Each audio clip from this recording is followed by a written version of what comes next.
नमस्कार, सूचना सूत्र में आपका स्वागत है। मैं हूं अरविंद त्रिवेदी। वो 10 खबरें जिनसे हम आपको परिचित कराने जा रहे हैं, रोज़मर्रा के जीवन में कहीं ना कहीं हमसे वास्ता रखती है। तो एक नज़र डालते हैं और फिर कोशिश होगी कि इनकी कुछ खास खबरों को सूचना सूत्र अपनी टिप्पणी में शामिल करे। वो टिप्पणियाँ भी आप ज़रूर देखिएगा।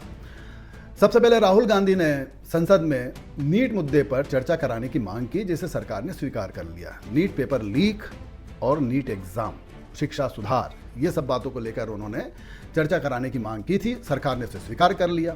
शायद उनको इस बात का अंदाज़ा नहीं था। जब वो स्वीकार कर ली गई तो उन्होंने कहा कि अब मेरी दूसरी मांग ले लीजिए, शिक्षा मंत्री के इस्तीफे की। अब शिक्षा मंत्री इस्तीफा दें।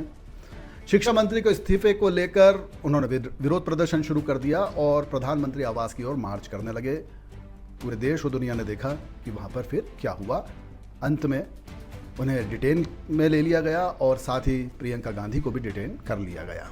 और इसके साथ ही प्रधानमंत्री की आवास की सुरक्षा व्यवस्था को लेकर पूरे देश में चर्चा भी होने लगी। आगे बढ़ते हैं। मध्य प्रदेश विधानसभा में यूसीसी, यूनिफॉर्म सिविल कोड विधेयक 2026 को ध्वनिमत से पारित कर दिया गया है। विधेयक पर हुई चर्चा के दौरान मुख्यमंत्री मोहन यादव ने इसे ऐतिहासिक फैसला बतलाया। उन्होंने कहा, मुस्लिम तुष्टीकरण खत्म करो, जो हिंदू हित की बात करेगा वही देश का नेतृत्व करेगा। मुख्यमंत्री ने कहा कि यह कानून जगदीशपुर की उस धरती से पारित हुआ है जिसे कभी इस्लाम नगर नाम दिया गया था। उन्होंने इसे इतिहास के प्रतीकात्मक परिवर्तन का क्षण बताया। विपक्ष के विरोध और हंगामे के बीच आखिरकार विधेयक ध्वनिमत से पारित हो गया। कश्मीर के ओवैस नामक एक प्रदर्शनकारी का वीडियो सोशल मीडिया पर वायरल हो रहा है। वीडियो में वो भारत को बांग्लादेश जैसा बनाने की बात कहते हुए दिखाई दे रहा है। वो प्रधानमंत्री नरेंद्र मोदी का नाम लेकर तीखी टिप्पणी करता हुआ भी सुनाई देता है।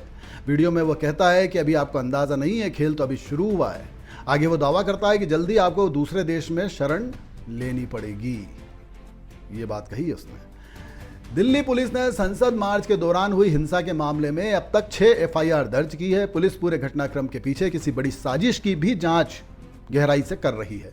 जांच के दौरान सीसीटीवी फुटेज और फेस रिकॉग्निशन कैमरों की रिकॉर्डिंग खंगाली जा रही है। मोबाइल फ़ोन से बने वीडियो और सोशल मीडिया पोस्ट भी जांच के दायरे में है।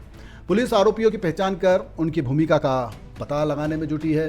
जांच आगे बढ़ने के साथ साथ ही और भी एफआईआर दर्ज होगी, ऐसा माना जा रहा है।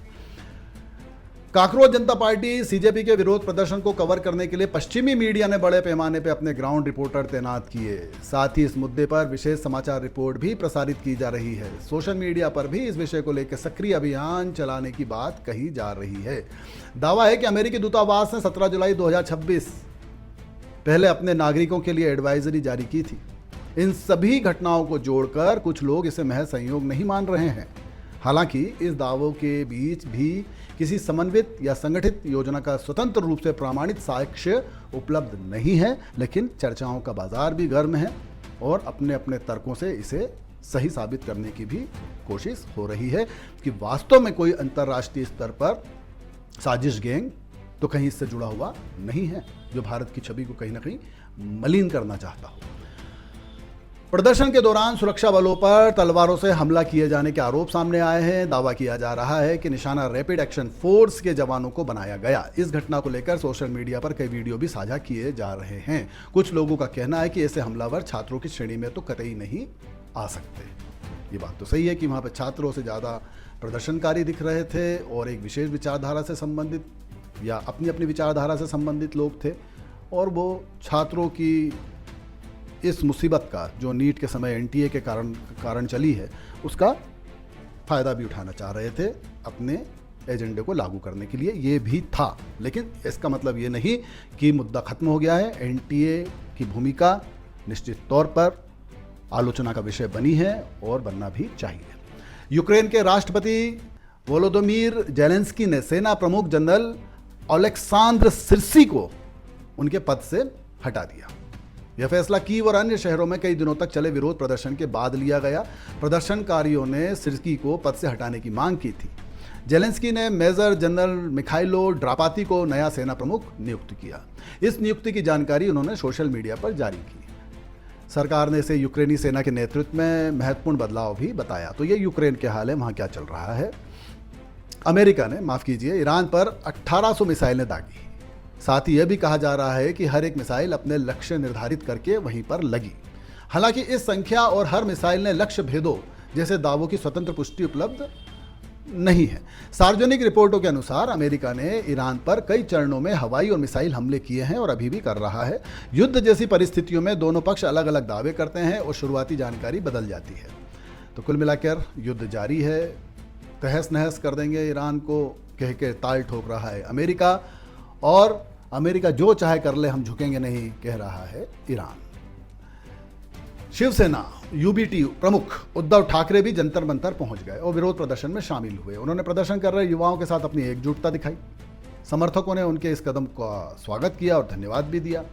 अब वहां पे जो लोग बैठे हैं वो तो शिवसेना के घोर विरोधी रहे हैं, कभी घनघोर विरोधी रहे हैं, लेकिन अब वो स्वागत करते हैं क्योंकि शिवसेना प्रमुख उद्धव ठाकरे भी बदले बदले से नजर उनको आते हैं। प्रदर्शन में युवाओं से जुड़े मुद्दों को लेकर आवाज उठाई जा रही है। उद्धव ठाकरे ने आंदोलनकारियों के समर्थन में ये उपस्थिति अपनी दर्ज कराई और युवाओं के साथ खड़े होने का संदेश दिया। चलिए दक्षिण कोरिया चलते हैं। दक्षिण कोरिया की कंपनी सियोल सेमीकंडक्टर भारत में अपनी पहली मैन्युफैक्चरिंग यूनिट लगाने की योजना बना रही है। यह एक अच्छी खबर है। कंपनी तमिलनाडु, कर्नाटक और गुजरात सरकारों के साथ बातचीत कर रही है।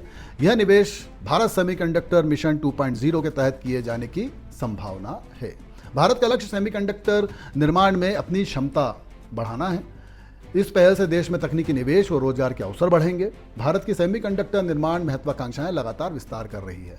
यह लोकतंत्र का एक अच्छा स्वरूप है। एक तरफ सड़कों पर राजनीति होती है, अराजक माहौल दिखाई देता है, दुनिया सोचती है कि भारत कहीं थम सा गया है, वहाँ पर कियोस है, लेकिन भारत अपने कदम विकास के क्षेत्र में पीछे नहीं करता और अपने अपने क्षेत्रों में, अपने अपने मिशन में वहाँ से संबंधित जो भी हमारे साथी हैं वो लगे रहते हैं और देश को आगे बढ़ाने की कोशिश भी करते रहते हैं। तो यह भी एक सच्चाई है।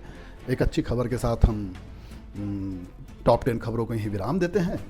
अब कुछ विशेष खबरों को लेकर जो हमारी टिप्पणी है सूचना स्रोत के साथ जुड़े रहिए और वो भी ज़रूर देखिए। नमस्कार।